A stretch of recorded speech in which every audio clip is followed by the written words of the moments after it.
Celtic have been without a manager since the 24th of February after Neil Lennon resigned with his side 18 points adrift of Rangers in the Scottish Premiership. John Kennedy took over the reins whilst the Celtic board eyed up a replacement. However, 3.5 months later and losing the title by 25 points, the Celts are still without a manager. In this video, we're going to be discussing what the heck is going on at Celtic and why everything is taking so long to appoint a manager. If you enjoy this sort of content, please press that like button and subscribe to the channel for more Scottish football content. Let's go back to February when Neil Lennon was sacked. The favourite amongst the fans to take over the hot seat was Eddie Howe. Word filtered back through various circles that Eddie was firmly interested in the Celtic job, but crucially would not make a decision until the summer. To the Celtic fans, this did make sense. Finish the misery of a season with Kennedy and start afresh with a new chief executive and a new manager come the end of the campaign. However, the end of the season came and fans were starting to get disgruntled at no appointment. As the days ticked by, tabloids would link Eddie to other jobs in the Premier League, or would even say that he wants the Celtic job, but is waiting to see how Bournemouth would get on in the playoff so he could assemble a backroom team. But on the 28th of May, Celtic released this statement. We can now confirm that Eddie will not be joining the club for reasons out with both his and Celtic's control. We wish Eddie success for the future. As a part of the ongoing process, we have engaged with a number of candidates. We fully appreciate our fans will be seeking clarity on this matter, and we aim very shortly to announce the appointment of a manager with the quality and desire to take Celtic forward and bring further success to our supporters. Celtic fans around were furious that the club had spent 3.5 months chasing one manager and in the end having him turn the club down.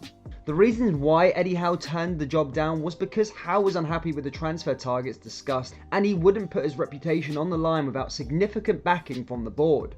Other reports suggest that he didn't want to join because he couldn't assemble a backroom team that wanted to head to Glasgow. A few days after the Eddie Howe saga, a new name was emerging as favourite to take over the Celtic job. This man was Ange Postecoglou. Fans around and myself included all had to Google who he was, as he has no reputation in the European football. For those of you watching who don't know who Ange Postecoglou is, he is the current Yokohama boss out in Japan. He began his managerial career in Australia, claiming silverware with South Melbourne before winning 2 A-League titles with the Brisbane Roar. Postecoglou then took over the Socceroos and led the national team to the 2014 World Cup. The 55-year-old, as I just said, is currently the Yokohama boss out in Japan, where he joined in December 2017. He led them to the final of the J-League Cup before winning the J-League League title in 2019.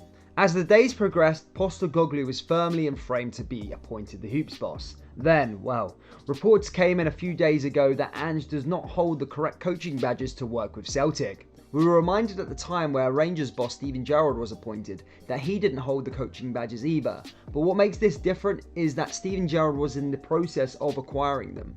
For the Greekman to acquire a pro license badge, it could take weeks or even months, and right now Celtic don't have time on their side. Celtic now have currently sent in an appeal to UEFA, stating that he should be granted an exception as he has managed for 25 years. But a UEFA spokesman revealed it could be a lengthy process, leaving the Yokohama boss in limbo. A UEFA spokesman said Mr. Coglou does not currently hold the UEFA Pro license. A recognition of competence procedure has been initiated. The process could take several weeks. We don't have any further information to provide at this stage. Now that leaves us here today where we haven't actually been updated what happens next, but there are 3 possible scenarios of what could happen. UEFA grant an exemption, Ange gets his coaching badges but has to wait to be appointed as boss, find a new manager. As I said, this is an ongoing story and is being updated by the minute. However, here today we have summed up what is going on at Celtic at the moment. Who do you think will be the next Celtic manager? Comment below and let me know. Will Ange get his coaching badges? Will Ange be granted an exemption? Or will they have to find a new manager? The likes of Roy Keane that has been touted over this managerial hunt process. As I said, guys, if you've enjoyed the video today, make sure you like and subscribe to the channel.